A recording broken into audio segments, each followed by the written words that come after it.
JB 11 Was John the Baptist the greatest of men's children? Was Jean-Baptiste the greatest of women's children who rose on the earth?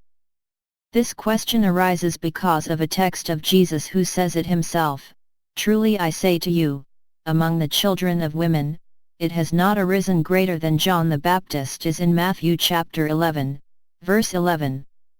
And it must be said that all his description of John the Baptist begins long before Jesus said, "What did you go to contemplate in the desert? Was it a reed waved by the wind? So what did you go to see? A man dressed in a delicate way? But those who wear delicate clothes are in the houses of kings. So what did you go to do?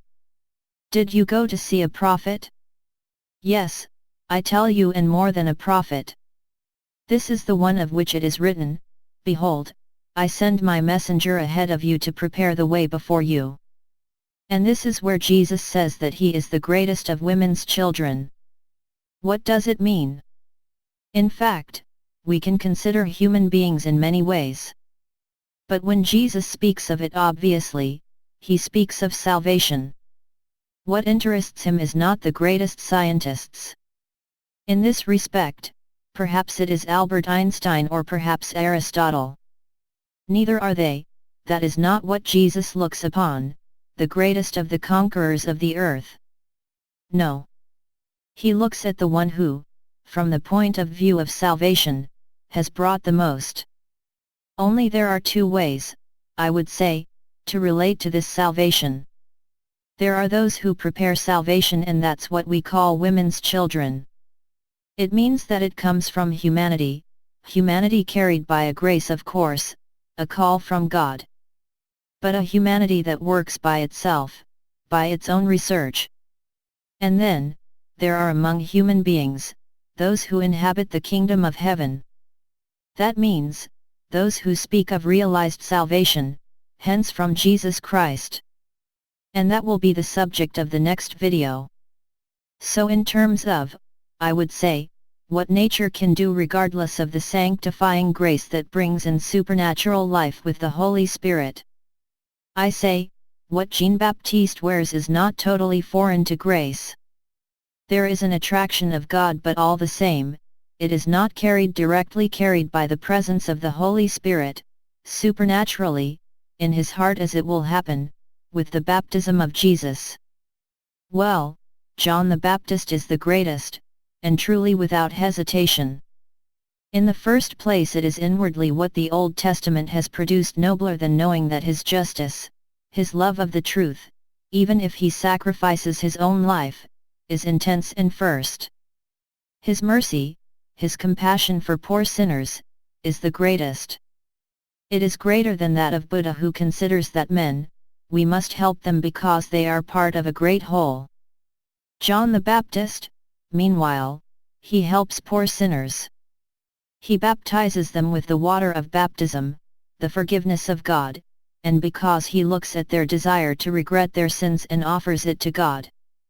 Thus is allied in John the Baptist, objective truth, that which any philosopher could find in relation to sin. He does not do it only in relation to the law of Moses, when he accuses Herod of adultery.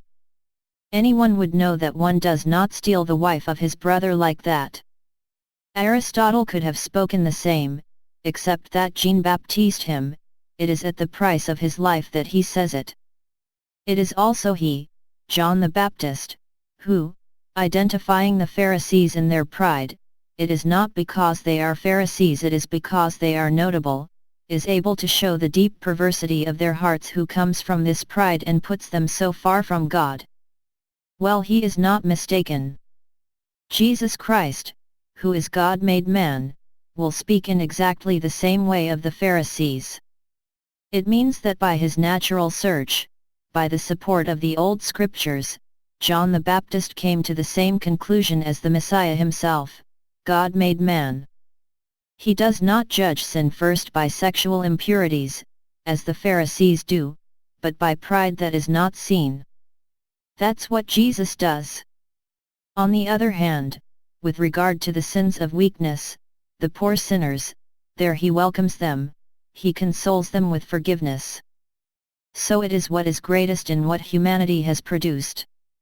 On the other hand, this interiority, which we can guess by its preaching, is also characterized from the external point of view by the fact that it is the man who has pointed out the Messiah, the center of the world, God come on earth to tell what man was doing on earth.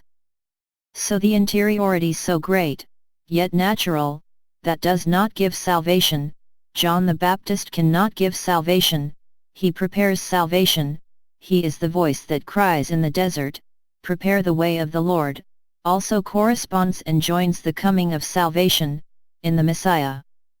And yet Jesus continues his text saying, and yet, the least in the kingdom of heaven is greater than him. Well, that's what I'm going to explain in the next video.